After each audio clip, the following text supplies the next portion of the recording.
फिरौन कौन है? फिरौन सिर्फ एक शख्स का नाम नहीं है। मिस्र का जो भी बादशाह होता था उसका लक़ब फिरौन होता था। तकरीबन 18 या 19 फिरौन आए। जो भी बादशाह होता था उसका लक़ब था ये फिरौन। अक्सर लोग इसको नाम समझते।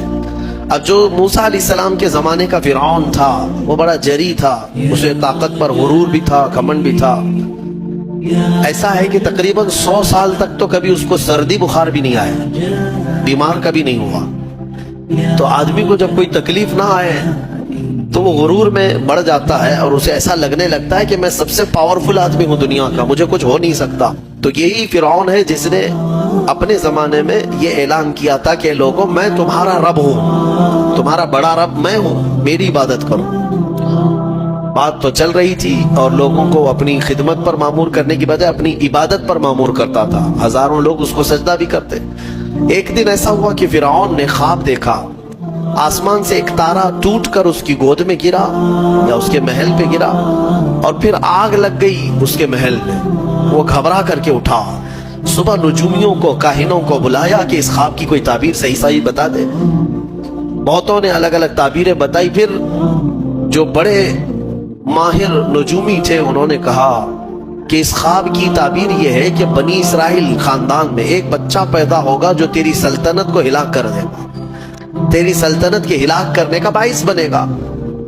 ख्वाब की ताबीर सुनने के बाद शाही फरमान जारी कर दिया उसने कि बनी इसराइल में आज के बाद जो भी लड़का पैदा होगा उसे मार दिया जाएगा, क्योंकि वो बच्चा कहीं सल्तनत की हिलाक करने वाला पैदा ना हो जाए। तो ये ऐलान के बाद बनी इसराइल खानदान में जो भी लड़का पैदा होता उसे मार दिया जाता, बेटों को ज़बह कर देता था और लड़कियों को जिंदा छोड़ देता था।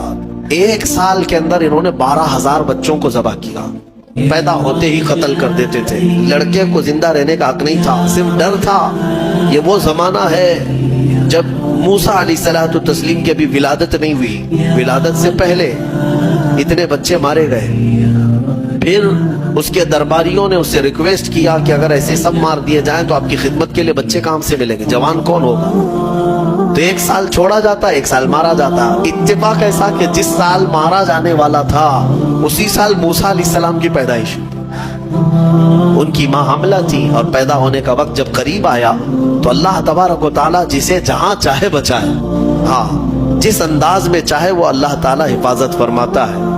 तो मूसा अलैहिस्सलाम की माँ के दिल में अल्लाह ने बात इल्का की कि तहखाने में चली जाएं। वो तहखाने में गई, बच्चे की विलादत हुई, लड़का पैदा हुआ। अब वो घबरा गई कि ये साल मारे जाने वाला है और वो बनी इसराइल खानदान से थी कि मेरा बच्चा मारा जाएगा, कत्ल कर दिया जाएगा। तो अल्लाह तबारक व तआला ने उनके दिल में ये बात इल्का की कि एक संदूक ले लो लकड़ी का और उसमें इस बच्चे को डालकर दरिया में बहा दो। भला कोई माँ कैसे बहाएगी? लेकिन अल्लाह ताला फरमाता वरबतना अला क़ल्बिहा, हमने उनके दिल को मजबूत कर दिया था। जब अल्लाह ताला किसी के दिल को मजबूत करता है तो बड़े बड़े काम कर जाता है। उनकी माँ संदूक में रख करके बच्चे को एक दरिया के किनारे डाल देती हैं, बहा देती हैं और अपनी बड़ी बेटी को कहती हैं कि देखते रहना ये संदूक कहाँ जाता है। मूसा अलैहिस्सलाम की जो बड़ी बहन थी वो देखती हुई जा रही थी उस संदूक के पीछे। संदूक बहते बहते बहते एक बागीचे के किनारे लगा। वो बागीचा फिरौन का ही था और फिरौन की बीवी वहां पर टहलने के लिए शाम के वक्त आया करती थी। जब वो अपनी कनीजों के साथ वहां आई तफरीह के लिए तो एक संदूक को अपने बगीचे के किनारे लगा हुआ देखा, उठाने के लिए कहा, उठाया गया तो निहायत ही खूबसूरत बच्चा। अल्लाह ताला नबियों को खूबसूरती दिया ही होता है। फिरौन के घर में कोई बच्चा नहीं था, औलाद नहीं थी। तो फिरौन की बीवी ने उठा लिया और कहा कि लाओ ये बड़ा खूबसूरत बच्चा है, हसीन बच्चा है, और अपने महल ले आई। फिरौन से कहा कि आज समंदर में, दरिया में बहता हुआ एक बच्चा किनारे पर आ लगा, मैंने उसको उठा लिया है। फिरौन ने कहा कहीं ये बच्चा तो नहीं जो मेरी सल्तनत को हिलाक करने का सबब बने। बीवी ने कहा ऐसा कैसे हो सकता है, वो तो बनी इसराइल खानदान में पैदा होगा, ये तो किसी दरिया से बहता हुआ आया है, पता नहीं कौन से मुल्क से आया, कहां से आया। तो बहरहाल उसकी बीवी ने यह कहा कि इसको मत मारो, ला तक़्तुलू असा अन यंफ़अना औ नत्तख़िज़हु वलदा, करीब है कि हम इससे फायदा उठाएंगे या इसको बेटा बना लेंगे। बीवी की बात पर राजी हो गया फिरौन, जो है बेगम की बात पर आ गया। اور اس کے بعد رکھ لیا بچے کو. عورت کے مشورے پر عمل کرتے ہوئے اس نے رکھ تو لیا بچے کو. اب پرورش کی جب بات آئی, بچے کو دودھ پلانا ہے, تو تایام کو بلایا گیا. شاہی خاندان میں بچے کی پرورش ہو رہی ہے. بہت ساری عورتیں آئی, دودھ پلانے کی کوشش کرتی رہی. موسیٰ علیہ السلام کسی کا دودھ نہیں پکڑتے تھے. ان کی بہن وہیں کھڑی تھی. اس نے کہا کہ میں ایک دایا کو جانتی ہوں جس کا دودھ ہر بچہ پی لیتا ہے. اس سے کہا گیا کہ بلا لاؤ. وہ جا کر اپنی ماں کو بلا لائی, اپنی ماں کو لے آئی, اور ان کی ماں آئی, موسیٰ علیہ السلام کو اپنے سینے سے لگائی تو دودھ پینے لگ گئے. تو سب میں یہ بات مشہور ہو گئی کہ یہ یہاں کی مشہور دایا ہے, اور یہ خاندان کے اندر رہے گی, شاہی خاندان میں محل میں رہے گی, اور بچے کو پلانے کی اجرت بھی دی جائے گی, اجرت بھی دی جائے گی. فرعون کے گھر میں پرورش بھی, اور انہی کی ماں سے دودھ بھی پلانا, پھر پلس اس کی اجرت بھی دلانا. یہ شان ہے رب ذوالجلال کی. وہ جہاں چاہے جیسے چاہے پرورش فرمائے. حق کی حفاظت کرنا یہ مولا کی شان ہے. خیر, موسیٰ علیہ السلام فرعون کے گھر میں پرورش پاتے رہے. جب آپ کی عمر 2 سال کے قریب کی ہوئی, فرعون اور اس کی بیوی بیٹھے ہوئے تھے.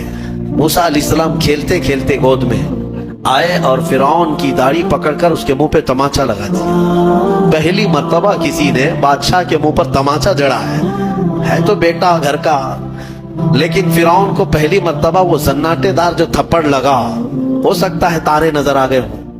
وہ گھبرا گیا, کہا کہ یہ بچہ ایسا کیسے مجھے مار سکتا ہے, ہاتھ کیسے اٹھا سکتا ہے. دسترخوان سے اٹھ گیا اور کہا اپنی بیوی سے, بیگم مجھے لگتا ہے یہی وہ بچہ ہوگا, یہی بچہ ہوگا جو سلطنت کے ہمارے خلاف جائے گا. پھر بیگم نے کہا ایسا کیسے ہو سکتا ہے, بچہ ہے, چھوٹا ہے, اور لاڑ پیار میں بچے ماں باپ کے ساتھ اس طرح کی حرکتیں کرتے ہیں. فرعون نے کہا نہیں, مجھے چیک کرنا ہے, یہ بچہ جانکار ہے, یہ جانتا ہے. تو پھر موسیٰ علیہ السلام کا وہاں پر امتحان لیا ہے. فرعون کی بیوی بچانے پر لگی ہوئی تھی. فرعون نے کہا کہ ٹھیک ہے, دیکھتے ہیں یہ کہ بچے کو سمجھ ہے یا نہیں ہے. امتحان کے لیے بیگم نے کہا ایک کام کرو, ایک برتن میں آگ کے انگارے دہکتے ہوئے کوئلے وہ بھی لائے جائیں, اور ایک برتن میں سفید پھول لائے جائیں. اگر بچہ عقل مند ہوگا تو پھولوں کو پکڑے گا, نہیں تو پھر یہ لال چیز کی طرف بچوں کا ہاتھ زیادہ جاتا ہے, آگ دیکھے گا. کہا ٹھیک ہے, یہ آزمائش کی جائے گی. ایک برتن میں آگ کے لال سرخ انگارے کوئلے لائے گئے, اور ایک برتن میں پھول لائے گئے, دونوں رکھے گئے. موسیٰ علیہ السلام کیا, ہر نبی ماں کے پیٹ سے ہی ہر چیز کو جانتے ہیں. اللہ تعالیٰ انہیں علم بھی نوازا ہے. موسیٰ علیہ السلام کو بلایا گیا, 2 سال کی عمر ہے, کہ بچے ان دونوں میں سے کوئی چیز اٹھا لو.